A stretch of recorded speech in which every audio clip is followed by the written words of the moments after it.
Ipinanganak ang mga batang ito sa mundong napapanaginipan lang natin. Isang mundong kung saan ang private jet ay parang taxi lang nila. Hindi pa man sila nagkakamalay, aba, may bilyon-bilyon na agad sila sa bangko nila. Ito ang 8 pinakamayaman na anak sa Pilipinas. Number 8, Daniel Miranda. Si Daniel Miranda ay pro race car driver. Mas nakilala siya dahil sa relasyon niya kay Sofia Andres. Pero ang tunay na power, nasa apelyido.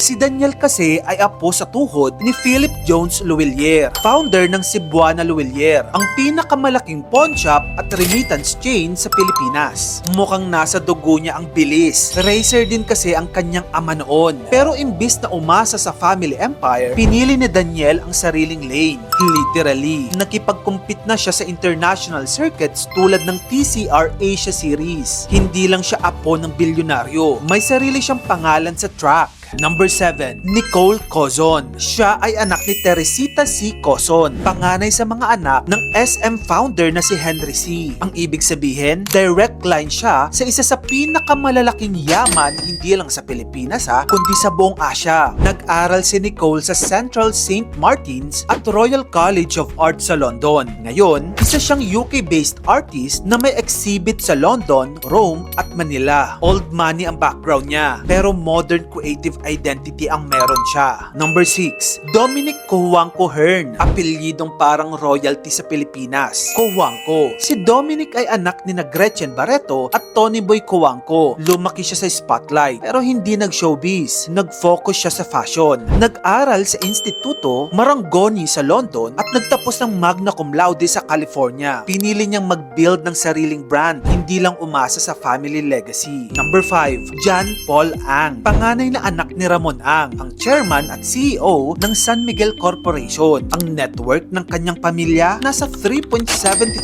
billion at hindi siya naghihintay lang. Siya na ngayon ang vice chairman, president at COO ng San Miguel. Malinaw ang succession plan. Hindi ito fantasy. Siya na ang susunod na CEO in the making. Number 4, Camille Villar. Real estate royalty. Ang reyna ng mga nepo babies. Si Camille Villar ay anak ni Manny Villar na may net worth na tinatayang $11 billion.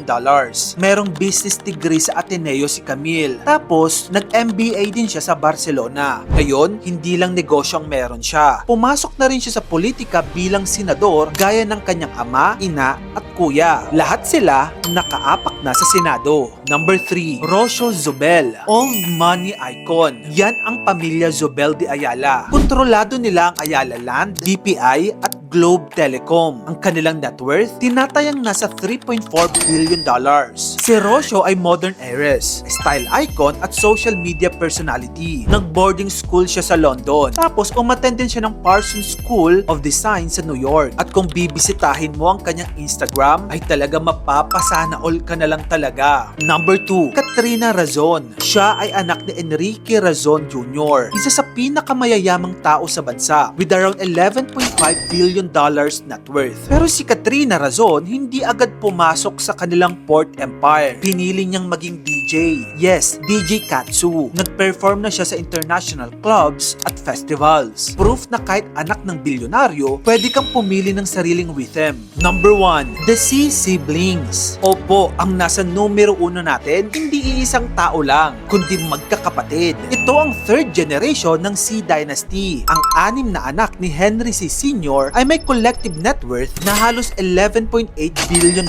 Sa ilalim ng SM Investments, kontrolado nila ang malls, bangko, retail chains at hotels. At sa likod nila, nakaabang na ang susunod na henerasyon, the next heirs, the next board members, the next billionaires. Ang tanong, mas mahirap ba maging self-made o mas mahirap panindigan ang isang empire na nauna na sa'yo? Tara, pag-usapan natin yan sa comment section. At kung gusto mo pa ng mga ito pang klaseng contents, dito lang yun sa channel ko kaya follow ka na. Mag-subscribe ka na rin sa aking YouTube channel. Yun lang, maraming salamat sa panonood mga kamagkano.